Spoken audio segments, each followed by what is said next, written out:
Welcome, traveler, to the Ironlands and to the adventures of Kato Eleri. We're just going to do a little bit of housekeeping in Roll20 and talk for a couple minutes. And while we're doing that, we'll see if streaming on and all of that stuff is feasible. So, and hopefully it is. So, we have to begin this map of the Ironlands, which we have all seen before. This is where the initial part of Kato Eleri's journey takes place, to begin in the town of Ravencliff, which is the town where Kato and his younger sister Mila were born and raised by their parents, who then disappeared at when Kato was 12 years old and his younger sister was 9, at which point they were taken in by the young woman Padma, the 22-year-old woman Padma, and she is the kind of town herbalist slash mystic slash pseudo therapist. She basically is this very successful young woman, a strong community figure, and she has raised Kato and Mila as strong, independent young people who are doing their best to change and improve the world in their own ways. So, when last we left our hero, he was returning from the city of Mardu's Storms, which was an ancient city, mostly ruined, lost in an enchanted mountain valley in the Veiled Mountains, about 3.5 days journey away from Ravencliff, that nobody had ever encountered before. Like, there was this ancient city hidden in the mountains in this hidden valley that had not been interacted with by the people who live in this land, in hundreds of years. The people who live here in the Ironlands are, they only arrived two, maybe 3 generations ago, fleeing the old world, which, as a result of an invasion of their culture by the Skuld, which is another race slash civilization who invaded their old place, their old home, essentially forced them to flee, and then 2.5 generations ago, these people arrived in the Ironlands and kind of spread out, at which point they arrived at all of these. They arrived and got to all of these different places. So, we are not the first humans who have ever lived in the Ironlands. That is one of our world truths. There is some sort of civilization that lived here before, which, we have some small amount of information about them. First of all, there are remnants of their civilization in the form of, what's the word I'm looking for? Infrastructure. There we go. So, there is an old road by Ravencliff that kind of, we'll kind of add that to the map. And I think that the old road, we're just going to paint it on freehand. That's how we do. Road, and we'll make this small. So, this road, I think, kind of runs down the valley to the east and then out somewhere into the south. And we don't really need to worry about it yet because we haven't ventured down this way. But there's kind of this old road that comes up the valley to Ravencliff, and then beyond it, it kind of goes up somewhere in this direction, and we don't know where it heads. It just kind of breaks and disappears, and people don't really go up that way. There's nothing out there. I'm assuming that this is maybe Ravencliff is maybe a lumber and like a lumber town. I like that idea. So we're gonna add some stuff to the map legend right now. Still checking if streaming is working for us. And so we're going to edit this. Ravencliff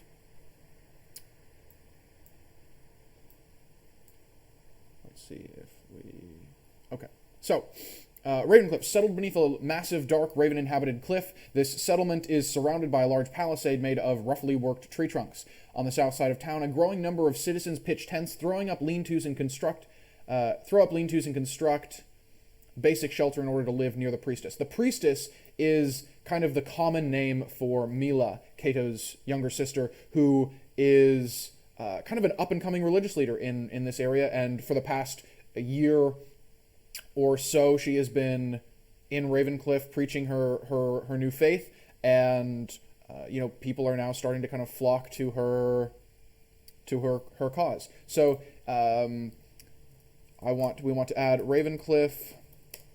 Primarily, Ravencliff's primary export is lumber and precious woods. I like the idea that there are there's a particular type of mountain wood that is highly prized, maybe like ebony or something cool, and maybe it has not like magical properties, but special properties that make it particularly interesting to certain types of people. So I am going to pull up the Oracle stuff, and we are going to roll a double theme to see what's kind of interesting about this stuff. Weakness, structure. So, weakness, structure. So what is useful about this wood is that, this wood doesn't rot. Okay, this is perfect, because the Ironlands are a harsh, kind of rainy, snowy place, and a lot of the normal woods that, you just chop down a tree and you get, over time, the cabins that people build are kind of just worn away with time and age and decay and, the relentless rainfall that comes down. And this special type of wood, do they call it ironwood? That seems a little bit cliche. But whatever, fuck it, we'll call it ironwood. And precious ironwood.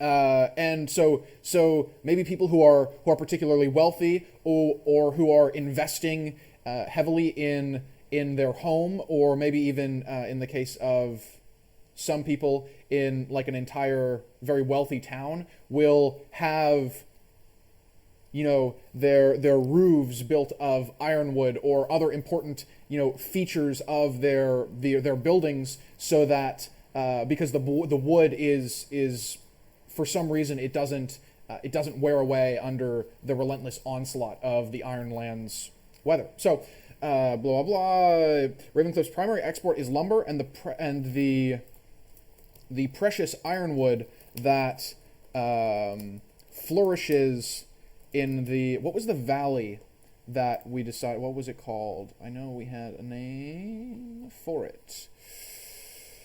Going back through last session's notes. This is why it's useful to have Tuban,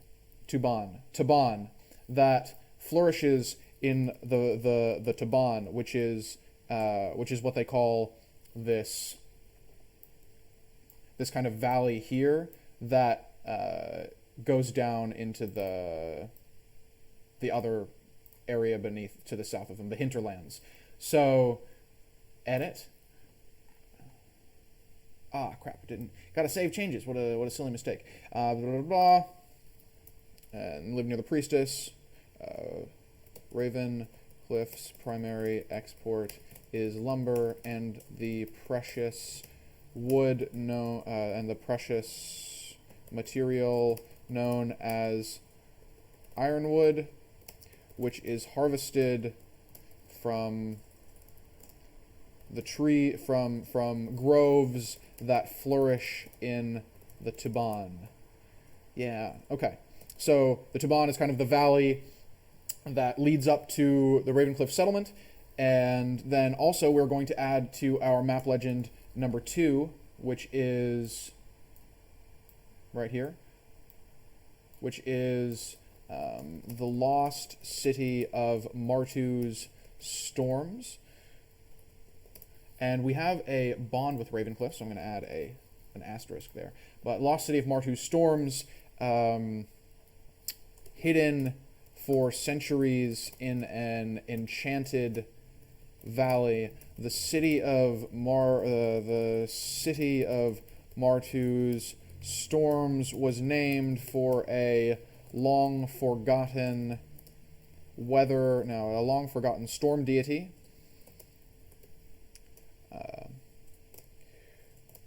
Inhabiting this place are the remnants of an ancient civilization whose trespasses against the natural world led to their eventual punishment. Trapped within the valley and unable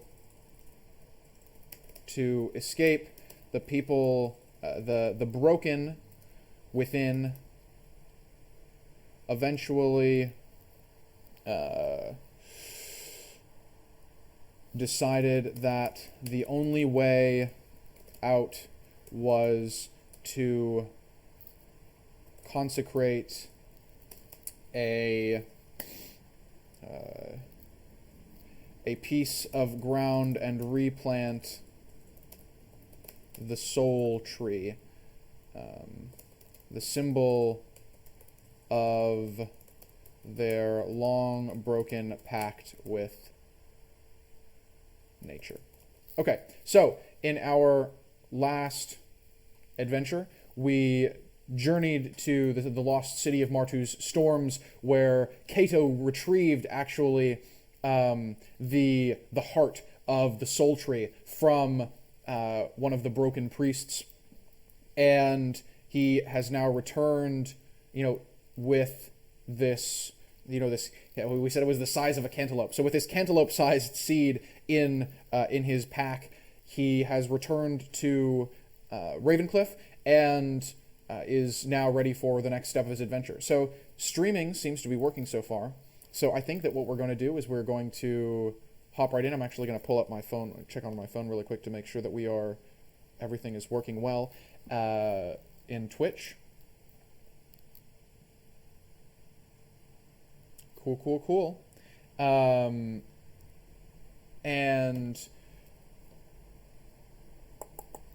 so I think we're going to just launch right into the session. So thanks for bearing with me for this little intro warm-up. And something else that I wanted to show was on Roll20, I realized that the distance that we placed between Ravencliff and the city, the lost city, was about what Roll20 determines to be about 3.5 feet. And I thought, oh, that actually corresponds pretty well to the length of time that it took Kato to journey between Ravencliff and the Enchanted Valley, which was about 3.5 days there, and then 3.5 days back. So I figured if we zoom that out and we keep that assumption that 1 foot is about 1 day of travel, we have kind of a pretty interesting and cool way to measure travel distance. Because if we were being completely realistic, it would be we would have some idea of mileage and how many miles can somebody travel in a day, and how does encumbrance impact that, and all of those things. But really, that's not the point of this game. The point of this game is the story and the fiction, and not worrying about all the realistic mechanical details. So that also gives us a cool kind of idea of what is the size of this place, because right, there isn't like a map legend around here that says, obviously we're assuming that this is the northern area in the Veiled Mountains, and down here is in the south. But there's not a thing that says, this is 20 miles across, or this is like 500 miles across. So I like this because it gives us kind of a quick and dirty way to say how far apart are things, and I think that'll just be very useful going forward. So, zooming back in on the relevant area, in this case, our homeland of the Veiled Mountains, we are going to begin this session by having Kato arrive back in Ravencliff. Well, let's set the narrative and then we'll see what moves are necessary. So, Kato is returning from this on this journey from 3 days away, but when he's within like a day or a half day of the town, he starts to encounter people again. There are lumberjacks who have traversed out into the wilds and are working in teams to bring down large pine, alpine trees. And I think there's actually like a guild or a group of skilled laborers who are working in an iron tree grove and are working to take down or to harvest some of this very expensive prized ironwood. And I think that that's actually one of the players in this town of Ravencliff is the Ironworkers Guild. I like that. The Ironworkers Guild, who are the experienced lumberjacks who are granted the right to go out and harvest on behalf of the town the ironwood. So we're going to add that in here. And Ravencliff is 1, and this is 2. And in Ravencliff, we have the Ironworkers Guild. Experienced lumberjacks in Ravencliff have the opportunity to face a test and join the Ironworkers Guild, a brother and sisterhood of tree dwellers, of craftsmen who are deemed worthy to work, to harvest and work the town's most precious export. And that makes sense, right? Because the Ravencliff is maybe it's a little bit prosperous, but it's not like this metropolis. And the ironwood is like their most. That's where the money comes from, really. It's not like people need wood, of course, but what allows Ravencliff to be like a relatively nice border frontier town is that they have this special export. And so you can't just have anybody going out and chopping down these trees because these trees, maybe they need to be selected for quality, and they need to make sure that at no point are they harvesting too much, because they are also thinking of the future. Like, that's kind of one of the things about ironwood, right? Is like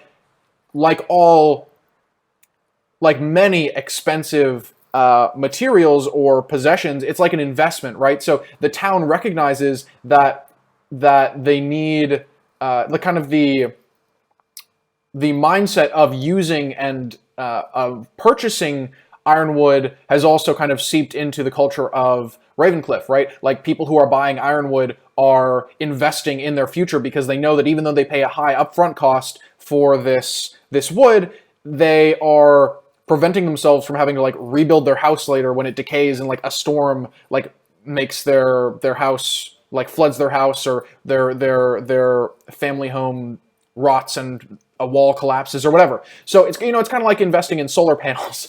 There's an upfront cost, but then over time you save. Maybe if you live in a sunny location, you can save on your electric bill. So the Ironworkers Guild, he maybe passes lumberjacks and in the woods, and he also passes like a grove of ironwood trees where there's like a couple of the senior guild members are kind of standing around, and maybe there's a woman who is like taking like some sort of like a string and measuring the circumference of a tree trunk, and there are some other guys who are like tapping at the wood with like a small craftsman's hammer to like listening to ascertain the nature of the wood beneath. And so he comes through and comes to the main gate. We will. Oh, we don't actually have our images on this computer. That's fine. He comes to the main gate of Ravencliff, and as we said before, it stands open during the day. There's no real trouble or danger. So Kato has for a week been worried about his sister, right? Like originally he had wanted to go with her into the wilds, up the old road into to Wolf Ridge, which is I imagine Wolf Ridge, which is where Mila is currently going, or where Mila is right now, preparing for this ritual, is kind of like the northern border, or maybe like even like a little bit beyond the northern border of where Ravencliffers traditionally will travel. So right, I think that it's kind of like there's maybe like a landmark, and they don't progress beyond the landmark, but you can see Wolf Ridge from that point. So maybe there's like a hill or a river or something, and they come up to this site, and then you can see Wolf Ridge against the skyline, but people don't go up there because there's nothing up there for them, or people who go up there maybe ever since Kato and Mila's parents disappeared, it's known in the town that they were investigating that area, that they were the ones, they were investigating Wolf Ridge and maybe even the areas beyond it, and they disappeared, never to be heard from again. So people are, for the last 15 years or so, have been very wary of that spot. And even before their parents disappeared, this was like an area that people didn't go. They have the Taban, which is they have the Taban, and they have their Ironwood, and they have, got you. I don't know if you could hear the motorcycle, but quite loud. They have everything they need kind of there, and there's enough to worry about in the Ironlands without like venturing north towards the shattered wastes in search of nothing. So he comes back in, and he has this desire to go after his sister because he's worried about her, but he also knows that he has to go check in with Padma first, since he's here anyway, but also because I think that Kato has probably just, like, this is probably the first person that he's ever killed. In our last adventure, Kato killed a priest in the inside of the city of Martu's storms. He when he was stealing the seed of the soul tree, he snuck into the priest's kind of temple where he was praying at an altar, and he just took out his kukri, and he absolutely assassinated this man. And in the heat of the moment, like, Kato knew that there was nothing else that could be done, and he's not the kind of man who will hesitate to take action in the moment, even if it's something like taking another life, which is something most grim. But as the kind of days have proceeded following him, his flight from the valley and his journey back, I think it started to weigh on him a little bit. So actually, let's even see, is there some sort of role that we can make to represent this? Let's see if there's a move. Would it be a suffer move? Let's see. Endure harm, face death, endure stress. I think that he's going to take a point of spirit damage, and he's going to face. Yeah, so he's going to go down to down to 3 spirit, and make an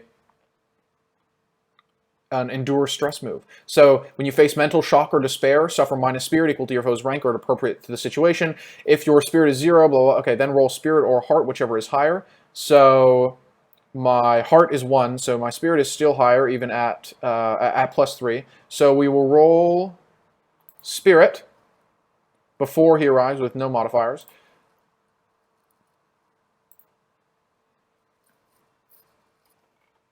Come on. Oh, no, wrong direction. And spirit. Test your spirit. Weak hit. So on a weak hit, let's see what happens. This is exciting. I'm really gonna like sliding into this. I think this is gonna be a lot of fun. All right. On a weak hit, you press on. Okay, so he's pressing on, but he feels this weighing down on him, and he is going to come into Ravencliff and go directly to his home, to where Padma is. And so he comes to the front door of the shop, and he sees this multi-story building that we've described before, which is where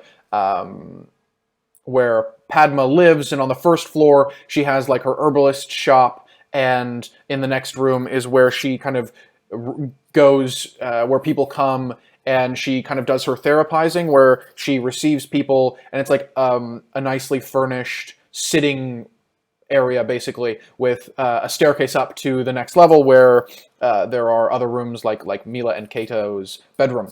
But I think that Padma is in her shop when Kato comes in. It's the middle of the day, so maybe she's actually tending to a lumberjack who has who's fallen from a tree, and he sprained his ankle or injured his leg in some way, and so she's like splinting him up and telling him, now you know better than that. Always make sure to or no, what was her voice? She says, now you know better than that. Always make sure to check your guide rope whenever you're climbing higher than you can jump.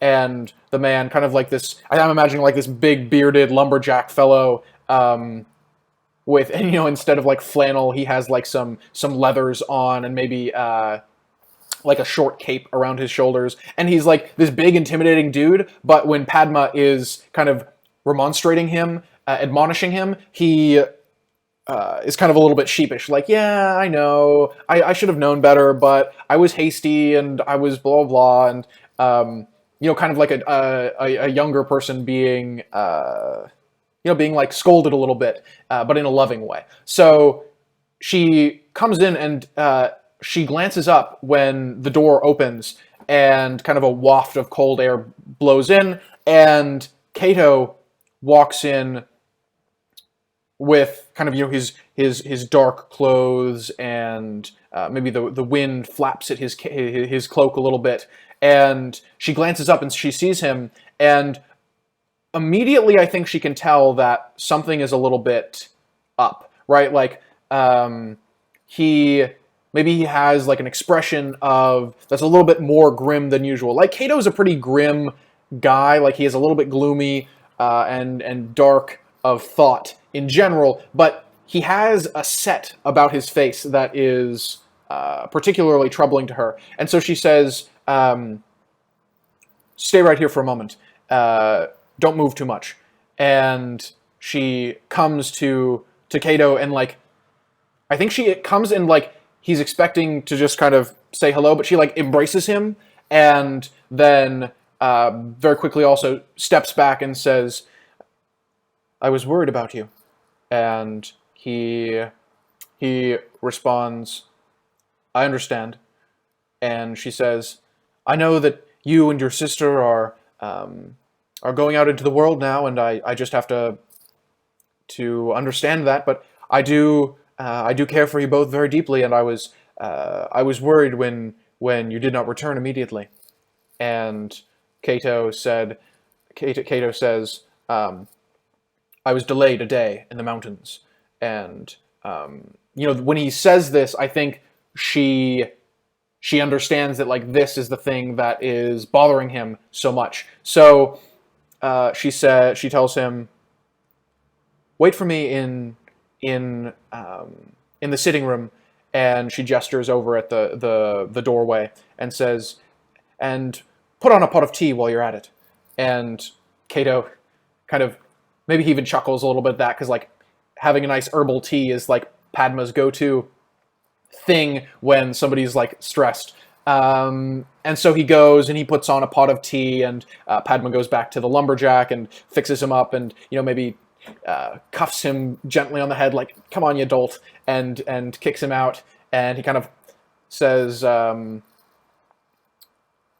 thank you, Mystic, and or like thanks her using the title that we've decided. The people call her the Mystic, so maybe Mystic Padma. Nah, what's a good title for her? Like healer? Healer Padma, Mistress Padma. Yeah. So he says, thank you, Mistress Padma, and she says, just stay off that leg for about a week and be more careful in the future. And he nods and hobbles out, maybe using his axe as a little bit of a crutch when he needs it. And then Padma comes and joins Kato in the sitting room, and she sits down, and Kato is just pouring the boiling water into a pot. No, the water is just boiled, and like she is going around in the herbalist shop. So she's in the herbalist shop, and after the lumberjack leaves, she like picks a couple of herbs from. We had some that are like dangling to dry, and she has also some that are just kind of bundled up on the shelves. And so she goes around and she picks one here, and then like a bud from over here, and a bit of flour over here, and comes in with this little handful of tea supplies. And the water is just boiled, so she gets the pot ready with this.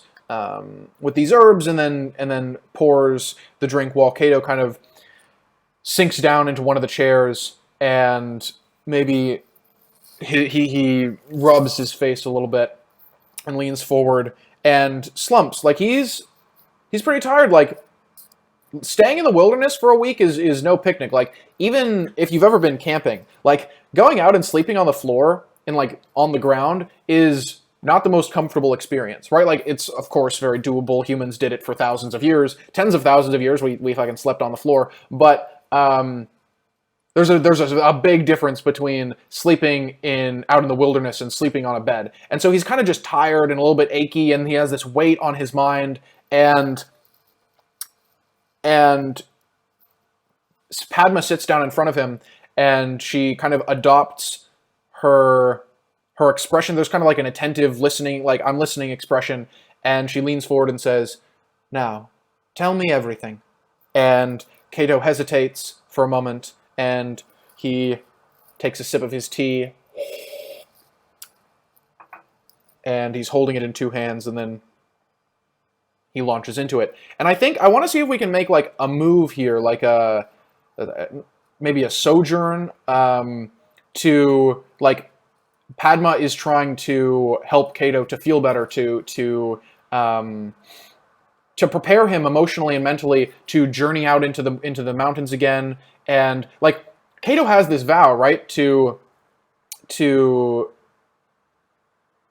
help Mila, to bring Mila's faith to all of the Ironlands. And I think maybe before this, he didn't really understand all that might ask of him. Kind of like originally when he swore the vow to help Mila to do this, to undertake this ritual, he didn't really realize, like, he was expecting her to just be like, oh, thanks, bro, like, let's go out into the wilderness together. But she was like, no, I need you to do this thing for me first. And he was like, it kind of gave him pause for a moment, because he is now realizing, like, the responsibility that I've taken on isn't just to do what I want, it's to do what's necessary. And sometimes the necessary thing to fulfill this vow, this epic quest, is dark. And so he's kind of dealing with this emotion, and I like to, for his mother figure and the local therapist, to see if she can't help him with that. So I'm going to see if we can make like it's like a sojourn. When you spend time in a community seeking assistance, roll plus heart. If you share a bond, add +1. So she's not a community, per se, but I think that's like the best move we're going to get. I don't think you heal an injury or ailment, roll plus wits. If you're mending your own wounds, roll plus wits or plus iron. Health. Yeah, no, so this is like sojourn. On a success, can we remove spirit damage? That's the real question. Mend, health, hearten. Yeah, so we're going to sojourn with Padma, and we're going to try and see if we can't hearten to clear, to take +1 spirit. All right, so recuperate. Yeah. So we're going to roll plus heart, and since we share a bond, we're going to add +1. Goodness. Sojourn. Plus heart, submit, and +1 because we have a bond with Padma. Submit. All right. Sojourn, a miss. So, on a miss, let's see what happens. On a miss, you find no help here. Pay the price. So, Padma is very experienced with helping people through difficult times, right? She is, she's helped the leaders of this town. She's helped the ordinary folks who deal with the stress and the corrupting, harsh negativity of living in such a dangerous place. But actually, it's like pretty rare that she talks to people who have just committed murder, right? And so maybe even Padma, and I mean, Padma is only like 34 years old, right? So there are still plenty of circumstances that, despite the wisdom that she has even at her young age, there are experiences and situations that she hasn't encountered before, and I think this is one of them. So as Kato describes what went down, like, and he tells her everything that happened, actually, I think the price here is that she's upset with him. Like, Padma is maybe disappointed in Kato for killing this person, for like, she's much less she doesn't really see it as a necessary evil, maybe like Kato does. She just sees it as something wrong. Like, I raised you better than this kind of thing. And so, yeah, I think that's what it is she's unable to help Kato, because even though she has all of this experience, like, listening to people's problems and not judging, like, she's unable to stop herself from reacting negatively, maybe even in just, like, for a couple of moments of, like, dismay in her expression when Kato tells her about this. And I think that actually causes him more damage. I think he's going to take, instead of healing 1 spirit damage, I think he takes some spirit damage from, like, this very important mother figure is disappointed in him, and you know, she was unable to listen. She was unable to listen to his problems and help him, but rather is saddened by his actions. So after they speak, and I think that they sit in silence for a couple minutes as Padma kind of tries to digest what Kato has done, and Kato is, like, thinking, like, you know, in his mind, like, fuck, I thought that I was doing the right thing, and maybe he even questions himself a little bit, like, fuck, like, this person, the Padma, has always been like a beacon of what is right and good to him, and, you know, she disagrees with his actions. So I think that Kato gets up, and he still has his pack, and he just kind of lifts it up onto his shoulder and says, well, and he says, well, I see that it is better if I leave. And Padma, like, I think Padma puts up, like, a token resistance, but she's pretty shaken by what he's just told her. And so he tells her that he's going to go out to Wolf Ridge, and he's to find Mila. And she nods and drinks her tea, and, you know, he puts his tea down, mostly undrunk, and goes to just prepare for his journey, because, you know, he's been out and back a week, and we're out of supply. So let's see if we can sojourn with Ravencliff, the city of Ravencliff, to kind of prepare for the next step. So spend time in community seeking assistance. Yeah, so going to sojourn in Ravencliff, which is a town with which we share a bond. Submit. Come on. Give it to me good. Miss again! Jesus Christ, we are getting destroyed on these rolls. Okay, so I was hoping that we could, like, recover, maybe get some provisions, but no, like I think it's because winter is coming, right? Like winter is coming early, and everybody is so busy, and they're preparing. I think that Ravencliff might actually be like a mostly seasonal town, right? Like we said that there are kind of 3 seasons here. There's like winter, spring. There is autumn, winter, and then there's winter. And during the winter months, like I'd say that 99% of the town, like everybody who can, leaves. And so people are preparing to travel down the old road actually into the hinterlands, where I think on the edge of the mountains there's like a larger settlement, right? Like maybe there's like an actual large town at the edge of the Veiled Mountains where this is where like the mountain people who go out to mine and to get lumber in the for like 2/3 of the year. This is where they all kind of come and gather and spend the winter months with the classic like partying and relaxing, and the long winter nights when they sit around the fire and tell stories of the darkness beyond the campfire's edge.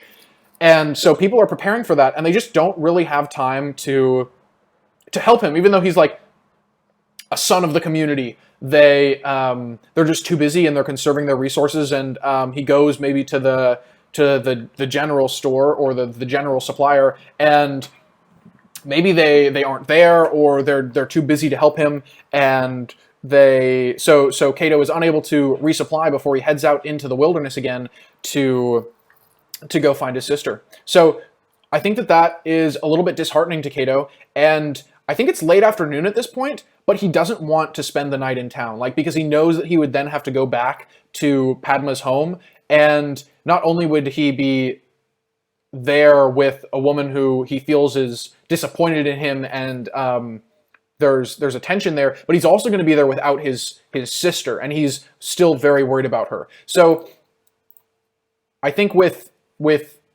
Barda flying overhead and his much lightened pack on his back, he is going to turn up what the remnants of the old road to the north, and he is going to journey into the wilderness once more. So we will bring this up, and I think we're going to undertake a journey to get to Wolf Ridge. Progress. Ba-da-dum, ba-da-dum, ba-da-da-da-da-dum, da-dum, da-da-da-da-dum. Unfortunately, this is taking a moment. Hopefully, streaming is still working. I think that it is. I believe that it is. I'm going to check that really quick. I am live right now. Okay, perfect. I have one viewer. I think that's myself. So he goes north into the wilderness, and we're going to clear these. Modify. I think we can just delete them, actually. Boom. And done. All right. So, journey to Wolf Ridge to meet my sister Mila. All right, and I think this is, once again, this is not a particularly dangerous journey, right?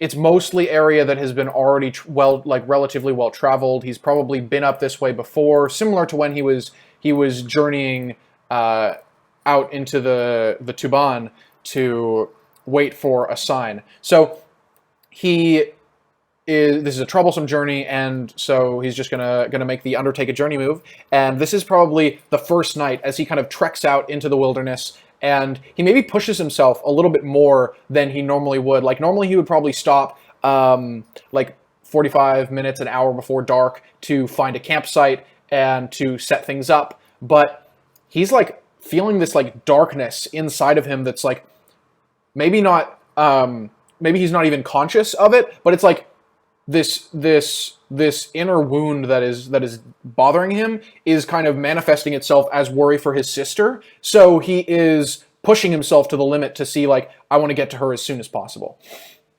So we are going to undertake a journey, and we are going to roll a plus wits, and we're setting off from a community with which we share a bond, which is nice. So wits and plus 1.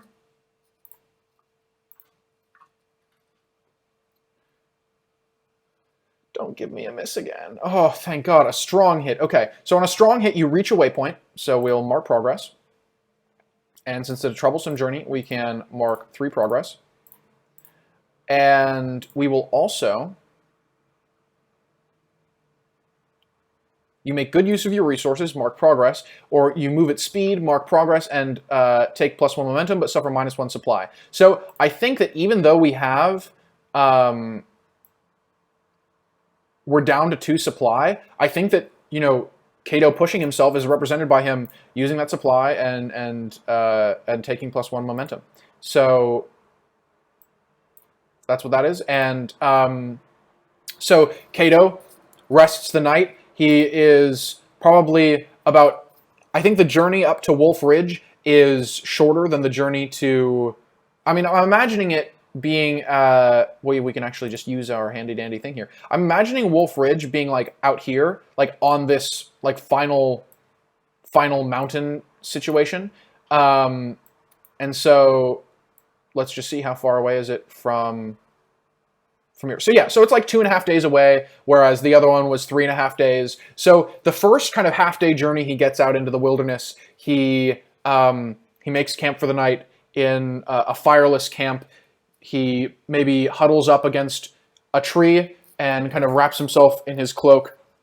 And it's a cold night. He's shivering, and he, you know, maybe as it grows dark, he like realizes, oh, I should have prepared a fire and made camp, but I was a fool. And so, you know, in the dark, maybe he lights a small fire to warm himself, but it's not really enough, and he has like less food now. So kind of really his hope is that when he reaches Mila, she will have, because she brought a lot of supplies with her, because she wasn't sure how long she'd be out here to do the ritual. So I think that when he gets out to her, there will be the hope that she has supplies. So the next morning, he awakens, and I think that is just going to be another undertake a journey. Now I paused for a moment and let the computer settle. So we are going to undertake a journey, and this is a journey of wits, and we do not have any particular modifier. So we are going to undertake a journey, and we got a weak hit.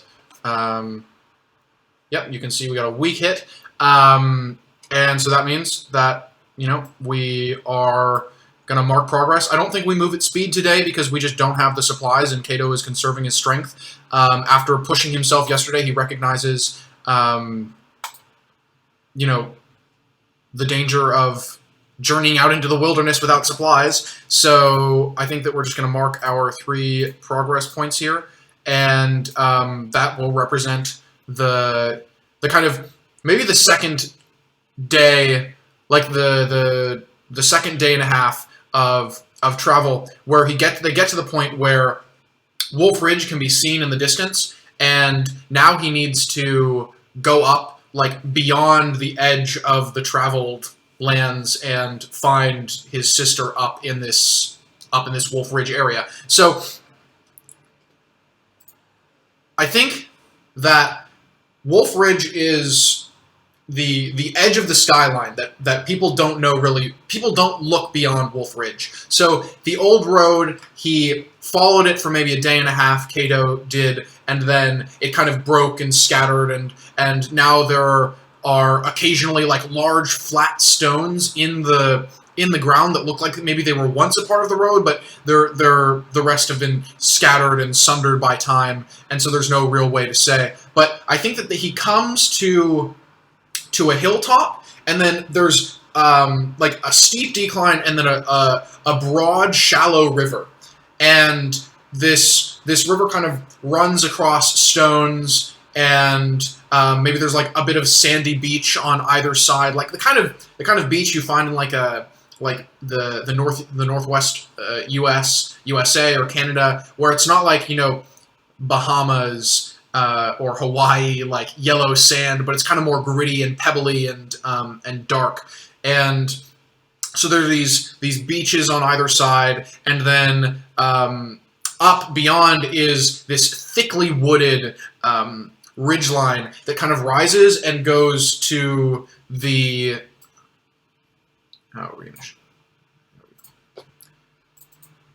this ridgeline that spreads out to the kind of to the east and west in both directions.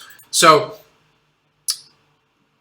may I actually mark this place on the map. Boom, text. Actually, no, what we're going to do is we're going to select, no, on the map layer, we're going to, Command Z, move that shit back.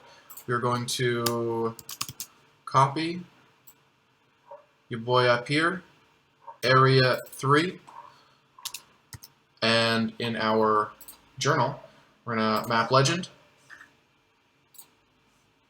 add Wolf Ridge. Let's do it. So,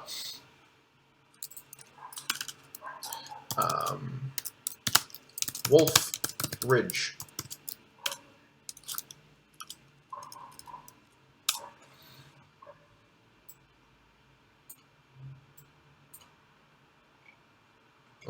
There we go. Okay. So, Wolf Ridge. At the edge of the explored lands near Ravencliff, a broad, shallow river makes the boundary between the known and the unknown. Rising on the other side and stretching to east and west like a thickly forested wall, Wolf Ridge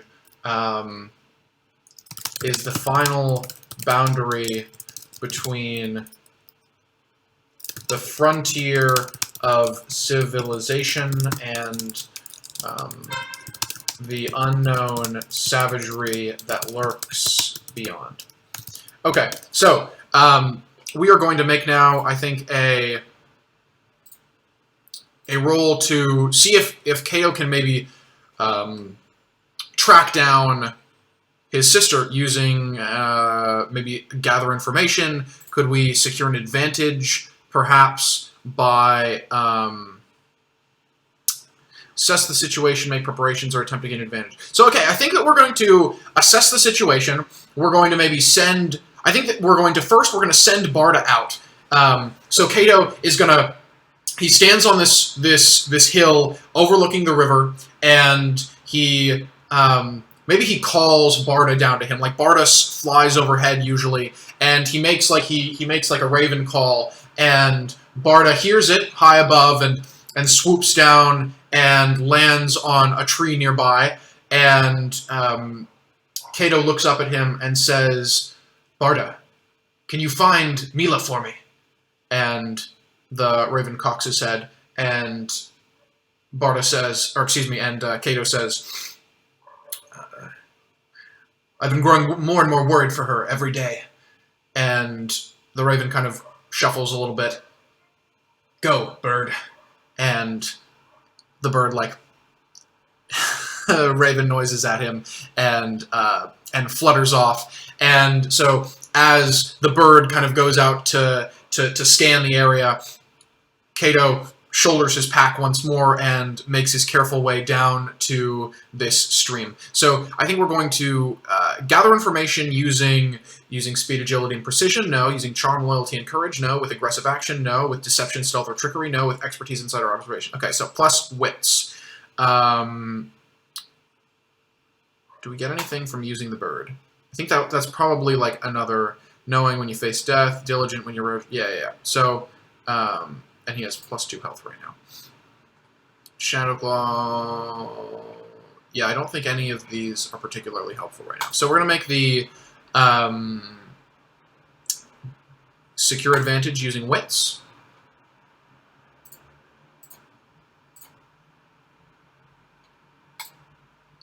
And we don't get any advantages.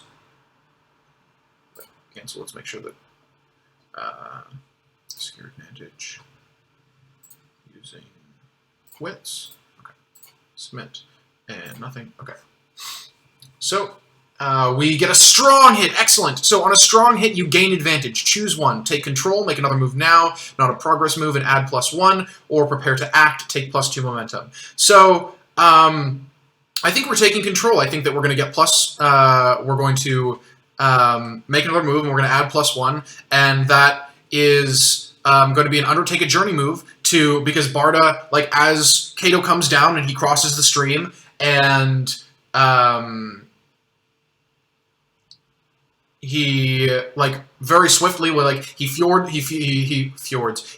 the stream or the river, and on the other side, as he's kind of shaking off the wet from his boots, the bird comes flying back, and Barda, like, circles him several times without landing, and then heads off into the trees, kind of flapping, landing, and leading Kato up Wolf Ridge in a very obvious, like, yo, I found her, bro.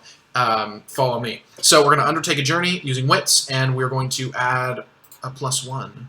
Yeah, buddy. Let's go. So let's make sure that we can find our sister. Give it to me. Weak hit. Okay. On a weak hit, make good use of your resources. Mark progress. All right. So yeah, we're gonna mark progress, and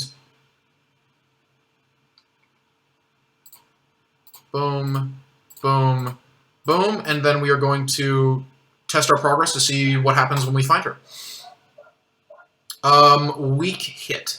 So on a weak hit, goodness, I don't actually remember this. This is perfect. So we will check the rule book and check the rules for a progress.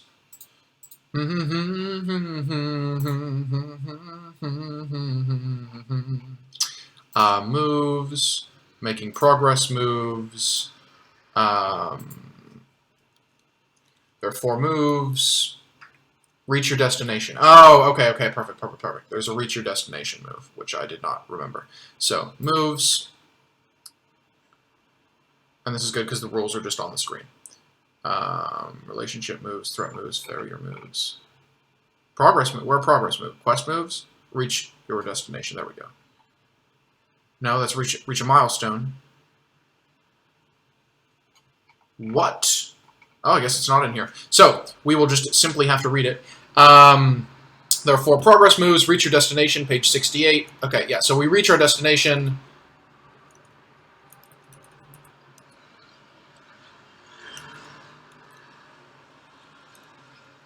Reach your destination. When your journey comes to an end, roll the challenge dice and compare to your progress. We did that. Momentum is ignored on this roll. On a strong hit, the situation at the destination favors you.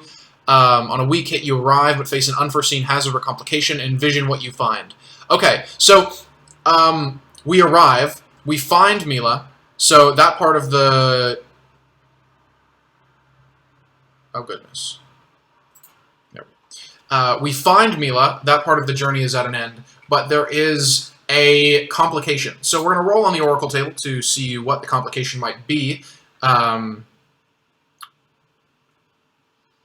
we going to look for a major plot twist? No. Are we going to look for... I think we're going to look for a double theme. So, theme and theme. Rival religion. Oh, this is perfect. Okay. So, there are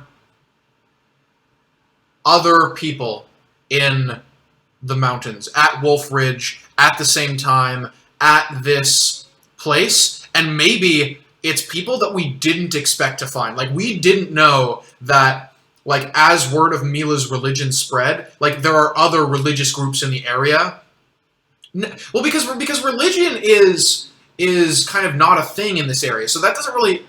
Maybe it's maybe it's like another up-and-coming religion, but it's like the kind of religion that we talked about a couple sessions ago, which is much more like warlike than Mila's faith, which is kind of like Mila's idea is we need to reconnect with the land, and if we kind of devote ourselves to treating the land well, then the land like will reward us, and not just in a like be kind to Mother Earth so that the land will flourish, but like if we are kind to the spirits that govern this land, then those spirits will bestow bounty upon us. And if we don't, then they will punish us. And that's kind of what Kato saw last session when he went to the city of Martu's storms, is what happens when you fuck with the nature spirits and the nature gods and they are unhappy with you. So so Mila's religion is much more peaceful and kind of light side, and then there's maybe another religion that is much more like this is a harsh place, and the only way to get what you need is through becoming hard yourself. And so this is maybe this is like outside of our realm of experience, because like this is, I mean, if we look at this map here, like, the Wolf Ridge thing is kind of this is like a pretty big mountain. So I imagine that this could be like a holy site for more than one group to come, and maybe this religious group is from like over here on the other side of the mountains, from a different area, and so Kato and Mila just haven't even heard of them. Like, maybe they're new, or maybe just word hasn't traveled. Like maybe the people on this side of the mountain, like they just don't interact. Like, why would you cross this mountain when they have the road here and they have the valley and they have everything they need? So I think that on the other side of the mountain, as Mila has been preaching her, like, come join us and we will be kind to, and we will, reconnect with the land. On the other side, there is some preacher who is preaching a much more warlike path, like become hardened and join me as we. Maybe it's almost like a cleansing thing. Like maybe it's like the land must be cleansed of the people who would ruin it for us. Like it's kind of a similar idea of like the land is punishing us, but they're taking it upon themselves, like this religion takes it upon it themselves to cleanse it. Yeah, I really like that. So what we're going to do now is I think we're going to roll to see what other people are at play here. So we're going to give them a name, and we are going to use our session 4 stuff, which we just totally hadn't touched because our computer was glitching out. So actually, we're going to title this Journey to Wolf Ridge. And down here, we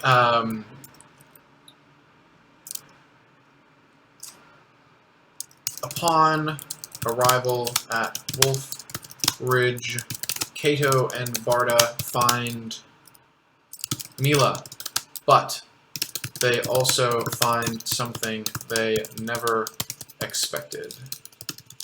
And this should actually probably be in our NPCs.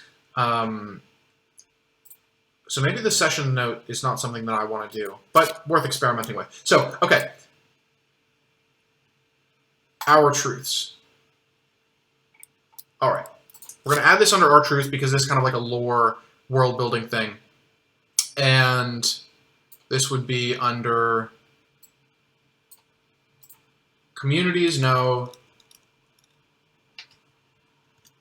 Leaders, no. Defense, no. Religion, okay. So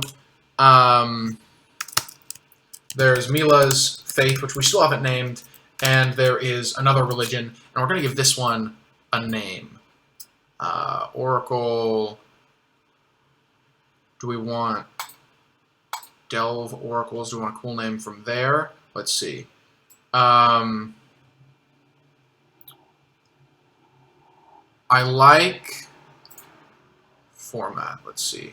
Can we get namesake, detail, place, description? I think it'll be like description theme. No. Focus, aspect. Let's try aspect and description. Veiled Fell.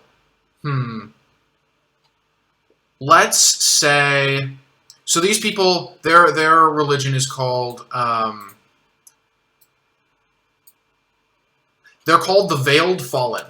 The Veiled Fallen, because they believe that the people of the Ironlands are fallen. They are they have been punished by the skulls. Like this is, I feel like this is almost like maybe this religion is not new. Like Mila's is kind of new. It's only been rising the last few years, but I think that this is kind of a cult that started to rise even as like back multiple generations ago in the old world, as like the Skuld were invading and as their civilization was kind of being like upended in the old world. This cult kind of arrived that said like the reason that all of these bad things are happening to us is because we are fallen.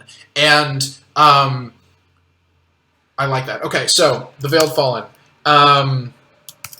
We are fallen. The dangers and punishments, the dangers and harsh lands we face are punishment for the sins of our flesh and our fathers. The only way to redeem ourselves is to cleanse the land of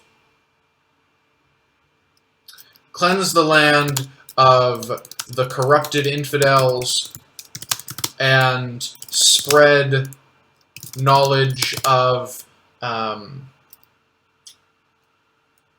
the sins of man. So this is almost like if you've ever played Warhammer 40, or not Warhammer 40k, Warhammer Fantasy. These are almost like the Slayer, like self-flagellating. I always don't know how to pronounce that word. It is like a flagellant, right, or a flagellator.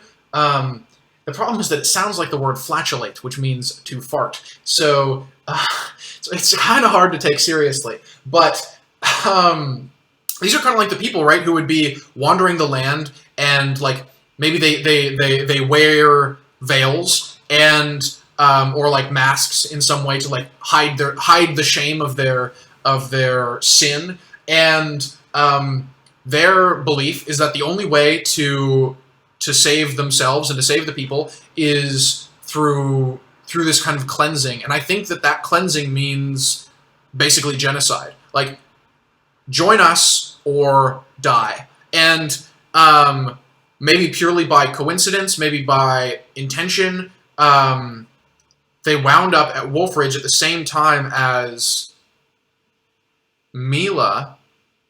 Is it chance? That seems like I'm gonna ask the Oracle on that, because that seems like there's no way that's chance, but it might be, because like how likely is it that both people end up at the same place at this at just like beyond the edge of civilization, and like I don't know if I see that. Okay, so I'd say that it's unlikely that this is by chance. Roll. Unlikely, yes.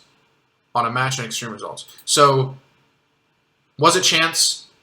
Yes, it was chance. Well,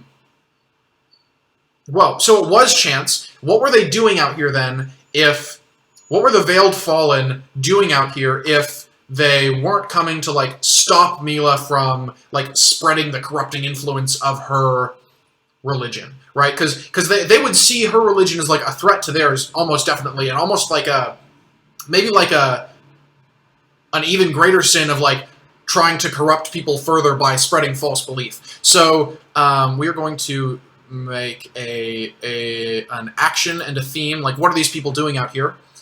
Betray balance. So betray the balance. Betrayal of balance. So if they did know that she was here, that would kind of make sense, because they'd say like, oh, you're betraying the balance of spiritual power, and we gotta take you out. But what are the Veiled Fallen doing at Wolf Ridge? Betray the balance. Because, so let's talk through this. They believe that they believe that they are the balancing force of the world, right? Like, they are the people who will bring, they think that they will bring balance to the force, right? Oh, okay, I don't think, oh, and it's cool also because the Veiled Fallen live in the Veiled Mountains. Didn't even notice that. But I think that this isn't the main, like, group of this cult. I think that this is an offshoot that betrayed the other group by taking an even harsher stance against the infidel, right? So normally the Veiled Fallen are like, man is sinned, man is corrupted, but if you join our ranks, then you can kind of be forgiven, or you can be cleansed. But these people are much more hardcore. They're like, either you are a part of our group, or you are going to die. Almost like I don't necessarily know my history well enough to say, like, it's like the Knights Templar in the Crusades, but that's kind of the comparison that jumped to my head is like, you guys, you are infidels. You will be punished by, like, your streets will run with blood. So this is an offshoot group led by, perfect, led by, well, let's figure it out. So I think it will be, we will roll to see if it's a man or a woman. 1, 2, 3, it's a woman on a d6, so roll d6. 1, 2, 3, it's a woman. 4, 5, 6, it is a man. So it is a man, and his name was Stan. No. Character. Ironlander names. Perfect. His name is Tamir, and character descriptors. What are 3 character descriptors for Tamir? Uno, dos, tres. He is aloof, hostile, and athletic. So let's add him to our NPCs list.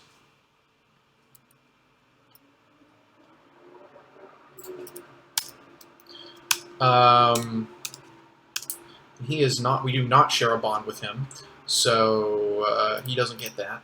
But Tamir, who is, that was something from, that was not recorded because of the silly computer problems. So Tamir, who is aloof, hostile, and athletic. That kind of makes sense. He's like this young, aggressive, like, hormonal dude who sees, like, the old ways as being beneath him because they're too soft. And so he kind of comes out, perfect. Okay. So, a young man who, a young man of the Veiled Fallen who believes that the old ways of the cult are too soft. If you wish to see the world cleansed, the only way is by fire. Yeah, so he believes he's better than everybody else. He's like a fit, probably young, like warrior priest type guy, and he's he has captured Mila. So that is the issue. Like, we arrive out here at Wolf Ridge. Barda is leading us towards a group of some kind, but when Kato gets kind of closer, Barda like flies back and like beats his wings in Kato's face, like, slow down, bro, stop, and proceed more cautiously. And Kato is like kind of confused by this, because Kato isn't sure, like, why would I have to be like, he doesn't understand why Barda is like very obviously communicating like stop and chill, but that's kind of he has this understanding with the bird, and so he stops, and I think that yeah, so we're gonna have to make another move, which I will do in a continue of the stream, because I don't want my computer glitch out again. But I think that's the logical next step, is he is going to have to approach the camp and deal with these people who kidnapped Mila before she could even begin her prayers or her ritual.